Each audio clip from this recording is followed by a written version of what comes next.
Oh, hey. Welcome back. Oh my God. Have you ever been in a camera and just been like, is that what I look like?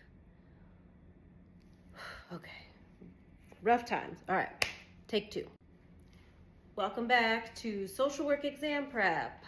Welcome to all my social work kings, queens, and non-binary royalty.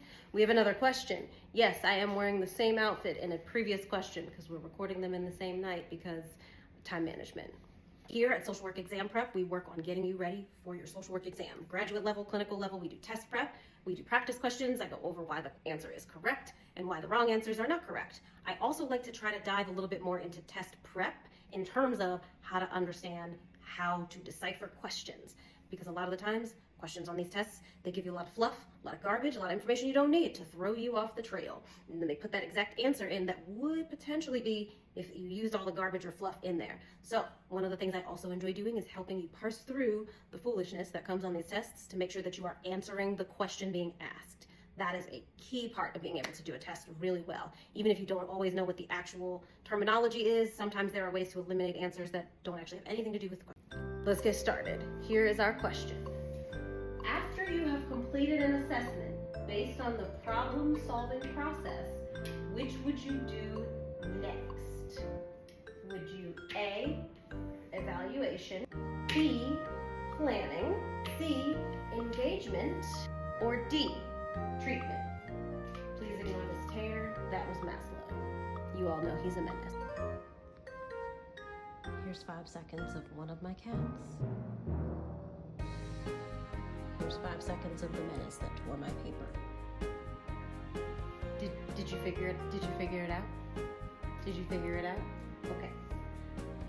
I'm gonna tell you anyway. The answer is B, planning. Did you get it right? Did you? Yeah, you did. All right, so why is the answer B and not one of the other options? So let's dive into what exactly the problem-solving process is. So in social work, the problem-solving process, which is often also referred to sometimes as the helping process, it involves 6 stages. The 6 stages in order of where you go are going to be engagement, assessment, planning, intervention, evaluation, and termination. Those are your 6 steps. So based on the fact that it said after you have completed an assessment, which is step 2 of the 6 steps, what do you do next? So engagement is step 1. That's why it's not C. Engagement is step 1. You're engaging with your new client, new patient, new resident, new consumer, whatever you all refer to your people that you work with as, you are engaging with them. Once you get the engagement and they are on board for the next step of the process, which is the assessment, you do your assessment. Understanding, why are you here? What do you need? How can I help you? i.e. the helping process. After you do the assessment, that's when you engage in planning. For some of you, this may also be considered treatment planning. The reason the word treatment is not necessarily used is because this is across the board for all areas of social work, and not all areas of social work are going to be clinical in nature. So planning refers to the process of you working with them to plan how you are going to help them reach their goals. What can you do to help them get closer to whatever they're trying to do? So for some of us who are in clinical, treatment planning is what we do, but for those of us who are not necessarily in as clinical a setting or in a more meso or even a macro setting, planning just comes as the next step, regardless of whether it's for treatment reasons or otherwise. After that, after you do planning, that is when you do the intervention. So whatever you put into that plan, those steps, those are called interventions. So you start the actual act of helping them with the intervention, whatever that may be. Then you evaluate. Was this helpful? Did this help you? If not, back to square one. Let's figure it out. And then after that, once they are evaluated as doing well, or even in some instances, because we as social workers cannot save everyone. We want to, but we can't always. Termination comes. There are good terminations in the terms of they've met all of the interventions that were on their plan or all of their goals on the treatment plan. And then there are not always the great ones that we would like to have happen, right? Sometimes we just have to terminate services for different reasons, and it has nothing to do with them being able to meet their goals or having met their goals. All kinds of reasons. We're not going to get into it because it's not important right now in the grand scheme of things. So again, the problem-solving process in social work, also known as the helping process, starts off with engagement, then goes to assessment, then goes to planning, then goes to treatment or intervention, then goes to evaluation and termination. So I'm going to give a quick example, not a real world example, just a quick one. So you have somebody that comes into your office and they are looking to gain independent living skills, right? They want to be able to live independently as a young adult or what have you. Maybe they have a developmental disability, an intellectual disability, whatever the case may be, they'd like to work on independent living skills. So you are now at the stage where you are engaging them. right? So you are engaging them, which means you are actively listening. You are providing empathy and just listening to them as they are going over things. This is how you establish rapport. That's what this step is. Then you go into the assessment. So you start gathering information, right? For most of us, it's a biopsychosocial. And I want to tell you, it's probably a biopsychosocial in almost every setting, both like hardline clinical as well as not as hardline clinical, because if you're trying to refer them to certain things, understanding that full picture allows you in a micro, meso, or a macro setting to be able to really establish what that looks like for them.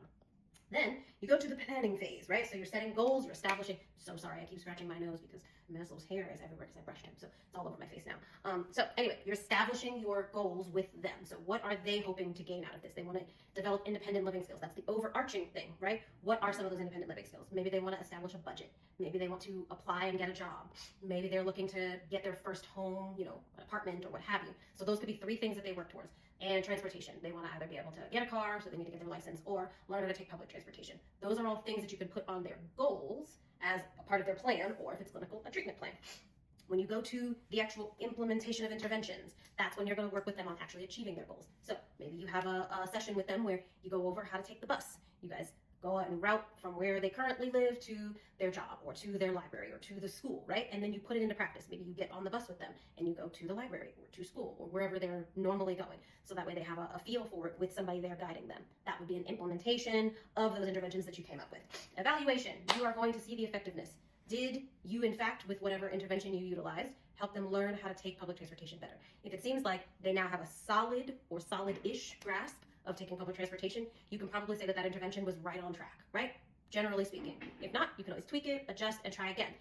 Good communication is a part of this because you don't want to be doing anything that's not helping them, so they got to tell you if it's working. And you want to make sure that this is something that you are capable of helping them with doing, right? So don't put an intervention on there that you are not yourself able to, or within your scope of practice, appropriately able to help them with. Termination, when you have met goals and they are able to live independently more than they were when they first came into you, right? So maybe they are now able to take public transportation.